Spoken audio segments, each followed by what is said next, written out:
అందరికీ praise lord. ప్రభునామానికి వందనాలు. నేను ఓడిపోనయ్యా నా పక్షమునుండగా, నేను కృంగిపోనయ్యా నీవు నా తోడుండగా అని పాడుకుందాం.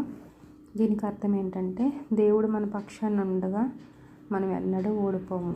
ఒక్కో పరిస్థితిలో మనకి ఓటమి అనేది ఉన్నా కానీ అందులో మరలా మనకి జయమిస్తాడు దేవుడు.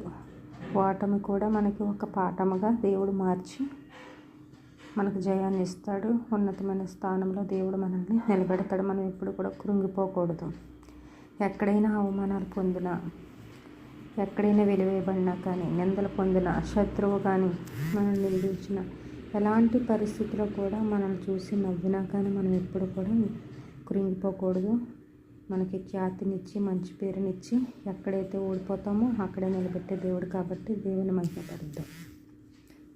నేను ఓడిపోనయ్యా నా పక్షానుండగా, నేను కృంగిపోనయ్యా నీవు నా తోడుండగా.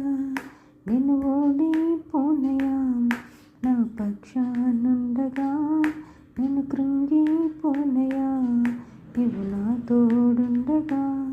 నీ నేర్చిన చోటని మనసారా నవ్వెదా, నీ నేర్చిన చోటని మనసారా నవ్వెదా.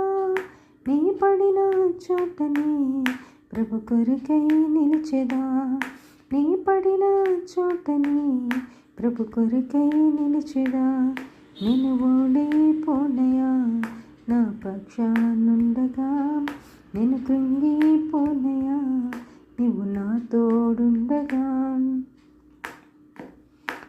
అవమానము పొందిన చోటే అభిషేకము నాకిచ్చావే, వెలివేయబడిన స్థలములు నన్ను నిలిపినావే.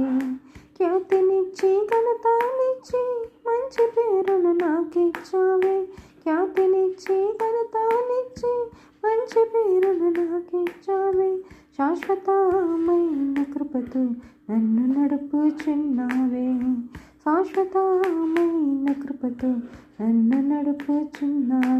నేను ఓడిపోనయ్యా నా పక్షానుండగా, నేను కృంగిపోనయ్యా నీవు నా తోడుండగా. నేను ఓడిపోనయ్యా నా పక్షానుండగా, నేను కృంగిపోనయ్యా నీవు నా తోడుండగా.